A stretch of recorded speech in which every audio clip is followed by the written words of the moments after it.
Reunida no plenário Teotônio Vilela, a Comissão da Verdade Rubens Paiva realizou audiência pública excepcionalmente aberta com o fragmento da peça de teatro Eleni Eleni, Doce Colibri, encenada por Dulce Muniz, Egla Monteiro, Leandro Lago e Beto Capeta. O que fizeram com você, minha pequena Eleni, doce colibri,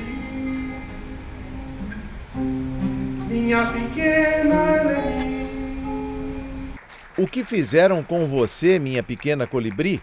A pergunta do ator foi a mesma feita pela Comissão da Verdade aos familiares de Eleni Teles Guariba, da VPR, desaparecida desde julho de 1971. O primeiro depoimento foi do ex-marido Ulisses Guariba, que contou detalhes da conjuntura política à época e da movimentação de grupos revolucionários e de guerrilha. Houve um processo político muito intenso naqueles anos. Quer dizer, o teatro teve um papel muito grande, importante em São Paulo. Teve Arena, depois o Oficina, eram dois núcleos importantes de reflexão sobre a realidade brasileira, sobre a política e sobre o teatro, né? E com o fechamento do regime militar, esses grupos foram pressionados, né? Sofreram repressão, sofreram todo tipo de ameaça. Então era muito difícil o diálogo com o poder. E o poder era muito obscuro para entender que o espaço da cultura ia viver, ia renascer, ia florescer, apesar dos milicos. Quer dizer, então, naquela época, teve um período muito bom, que foi até o AI-5, em 1968. Nós fizemos, por exemplo, uma experiência grande, a Eleni dirigia, lá em Santo André, foi montado um grupo de teatro grande lá. O teatro acabou sofrendo muito, mas foi através do teatro, através da cultura, que acabou os militares compreendendo que não podiam mandar no país e que aos poucos foram processando essa transformação em direção à vida democrática. O segundo depoimento da atriz Dulce Muniz trouxe um pouco da convivência com Eleni, a professora e diretora de teatro. O teatro era quase um fio condutor, ou seja, os grupos trafegavam pelo teatro, se denunciava a situação do país. Isso era possível numa pessoa mignon, vamos dizer, numa pessoa tão pequena, o colibri? O teatro ele tem essa capacidade, porque é a arte. A arte tem essa capacidade transformadora e essa capacidade de superar-se a si mesmo, a si próprio. E a Eleni Guariba, que além de ser uma pessoa da maior integridade, da maior ética, ela tinha uma capacidade artística de dirigir, porque muita gente fala que a Eleni era atriz. Não, ela não era atriz, ela era diretora e professora. E ela tinha essa capacidade de transmitir esses valores e essa possibilidade de você superar-se, né? Então, o teatro ele tem. E a Eleni realmente, mesmo sendo um beija-flor, um colibri, e quando ela estava presa, ela tinha um outro apelido lá na prisão. Ela usava um poncho verde ou uma pantufa verde, eles chamavam elas, as meninas que estavam presas à época, de periquito verde. Então você vê que sempre são aves, né? São coisas miúdas, delicadas, né? E importantíssimas, que enfeitam a vida. E a Eleni, embora tenha vivido só 30 anos, penso que ela fez isso que você perguntou, de que o teatro poderia sim fazer as denúncias, e ela foi uma dessas vozes. No caso de Eleni, o teatro serviu para denunciar a tortura e a situação do país, afirmou a professora Elza Lobo, terceira depoente. Essa caminhada foi muito intensa, muito forte, e sempre quando se faz o resgate dessa caminhada, a gente tem a presença da Eleni muito forte, porque foi ela quem comandou todo a organização, né, da representação. E isso trouxe para fora do presídio também de não só os familiares, mas os amigos, todos de estarem sabendo o que naquele momento estava acontecendo. Cândida Guariba, neta de Eleni, disse à Comissão da Verdade que o sistema de tortura precisa ser denunciado às novas gerações, até sob forma de escracho.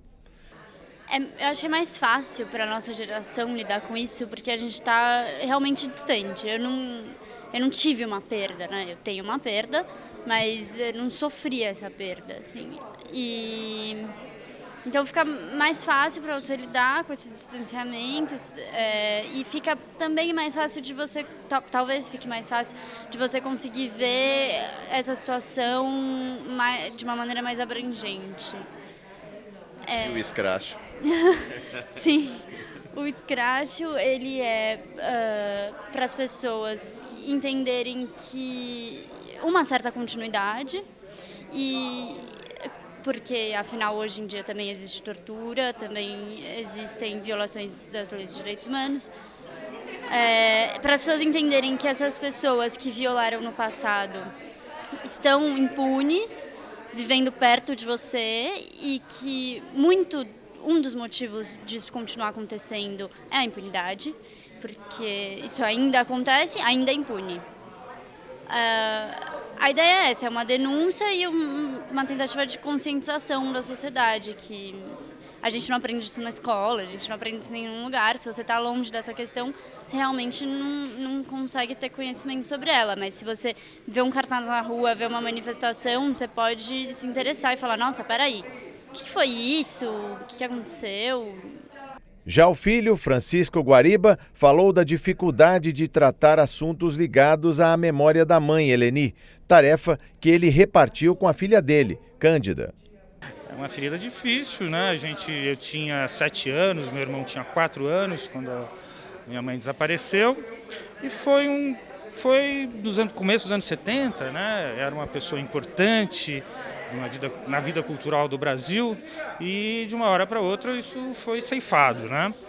E para nós foi muito difícil, até hoje né? Crescer com essa sensação de perda, né? Com essa sensação de perda, inclusive de identidade, né? Porque a gente foi ceivado da oportunidade de ter vivido com ela, da transformação que o país podia ter tido com a presença dela, né? E sempre pensando no coletivo, na mudança do país. Quer dizer, essa perda marcada nos anos 70 e até nos anos 80, né? Continua muito forte, né? E para nós, os filhos, é muito difícil. Tanto é que agora a gente passou para a nova geração cuidar dessa memória, mas nunca pensando na nossa perda, porque a nossa perda já tá em nós, né? Pensando na transformação, no que ela lutava, aquela transformação do país.